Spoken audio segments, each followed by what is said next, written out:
Donc voilà, aujourd'hui toute nouvelle vidéo, on va continuer l'installation AG Open GPS et faire quelques tours de roue. C'est parti. Voilà, donc ici dans la rue, sur les cieux, j'ai installé un capteur d'angle Delphi. Ça c'est une pièce que j'ai rallongé, il a fallu que je rallonge le bras du capteur, donc c'est une pièce que j'ai imprimée à l'imprimante 3D. Ça c'est une bride également que j'ai fait à l'imprimante 3D qui va autour de la barre de direction et qui me permet de mesurer l'angle, mon angle de braquage, à savoir où en sont mes roues. Et je fais communiquer au boîtier électronique là-haut.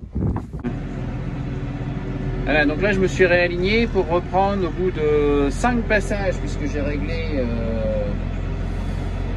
mon écart de conduite en fait c'est pour travailler en planche. Donc en fait là je suis à 5 passages de mon premier passage initial. Et donc voilà, marqué là. Et donc mon GPS suit la trace initiale. Suit en parallèle la trace initiale. Ça se passe plutôt bien.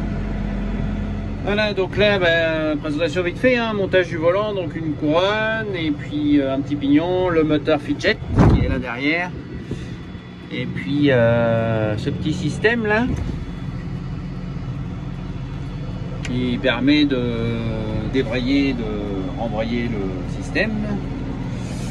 Alors ici, donc ça c'est, donc là ici on a la prise pour le moteur, la prise ici pour le capteur d'angle, la prise pour l'antenne, le module ici GPS RTK F9P, le driver Citron, enfin driver, comment on dit, contrôleur, bref, le truc qui gère le moteur Citron, la boîte à fusible, le convertisseur 12-24 volts, un hub USB là qui est caché là au fond et qui permet de brancher 2 USB en même temps en fait. Et puis donc la PCB qui est en dessous là avec les différents composants, et ça je l'ai trouvé sur internet. Et là j'ai mis 2 petits boutons, un arrêt général et le bouton auto steer qui permet de mettre le guidage en route. Voilà donc la tablette, simple, acheté de 150 € à peu près je crois sur Back Market. Voilà, ça, hop, on va l'éteindre de là. C'est mes premiers tours de roue. Donc là voici la vue de l'écran, j'ai créé une ligne AB. Et puis donc je suis en train de, avec le volant ici, de resuivre cette ligne en fait. Voilà, donc là c'est les traces de devant. Et puis on voit que le volant tourne pour suivre les traces que j'ai créées tout à l'heure. Alors c'est pas droit, c'est fait exprès. C'était parce qu'une trace droite, je me suis dit de toute façon il va arriver à le suivre. Et donc c'est plutôt pas trop mal concluant pour l'instant, on va dire. Là on voit bien, ma ligne elle est pas droite. Je sais pas si on voit bien en fait. Je vais mettre un peu comme ça. Voilà, ma ligne elle est pas droite, mais on voit que ça bouge pas quoi. Donc la base GPS, enfin RTK que je suis, elle est à une cinquantaine de kilomètres d'ici, non loin de Rouen.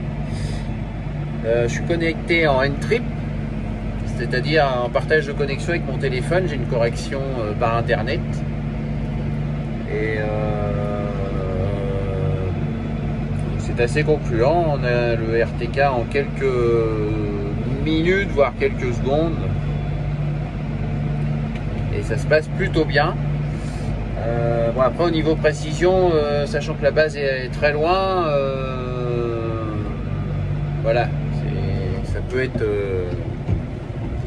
peut être moins bien.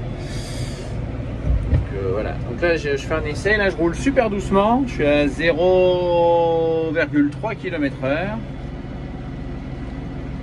Et donc on voit que même à une très très basse vitesse, le volant corrige très lentement évidemment, puisqu'on va moins vite, mais corrige pour suivre la trace initiale qui est ici.